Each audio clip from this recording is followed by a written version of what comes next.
Bastien Merson, je vous trouve là en salle 1 du complexe Majestic à Vesoul.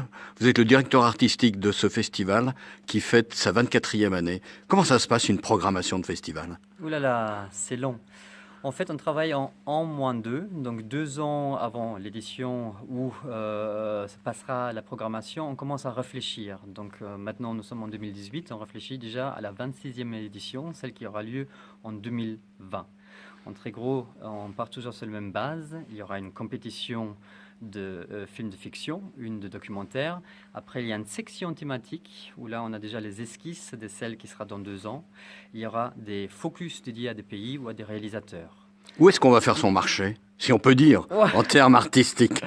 Ça dépend sur quoi on se base. Le premier marché, c'est dans sa propre tête, puisque c'est à force de voir des films, d'accumuler bah oui, justement les visionnages, qu'on se crée une base. Donc par rapport aux sections thématiques, comme Parole de femmes cette année, eh bien, on se base sur les plus de 1000 films qu'on voit par an. Donc dans le cas de Martine et Jean-Marc, c'est des dizaines d'années finalement d'expérience de films, dont le mien c'est un peu moins. Et après c'est un entretien tout le jour, on se tient au courant des derniers films sortis, donc on fait une revue de presse pendant 1 heure uniquement dédiée aux films asiatiques. Donc c'est un travail de toute l'année. Et on va quand même de festival en festival.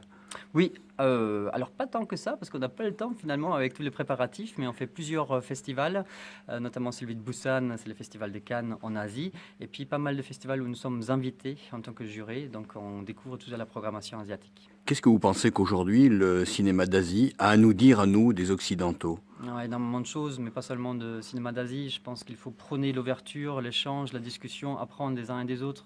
La thématique est toujours universelle. Les histoires de Roméo et Juliette, ça se retrouve partout.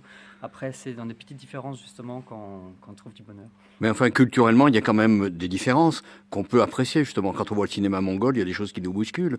Ou même du Bhoutan, comme hier. C'est ça, tout à fait, tout à fait. Des choses qu'on ne se comprend pas, mais qui, pour moi, on saisit toujours. Parfois, il y a des réactions un peu étonnantes de certains personnages, mais finalement, on comprend ce que le personnage a voulu dire. En 2 mots, pour la 25e édition, c'est un petit feu d'artifice. On peut dire une ou deux choses? C'est un feu d'artifice chaque année. Il y aura plein de surprises, mais il y aura sûrement un focus dédié à l'Afghanistan, c'est lequel je travaille depuis 2 ans. Et c'est surtout la sécurité qui coince pour l'instant, mais c'est pas ça ce qui va nous arrêter. Résistance culturelle jusqu'au bout.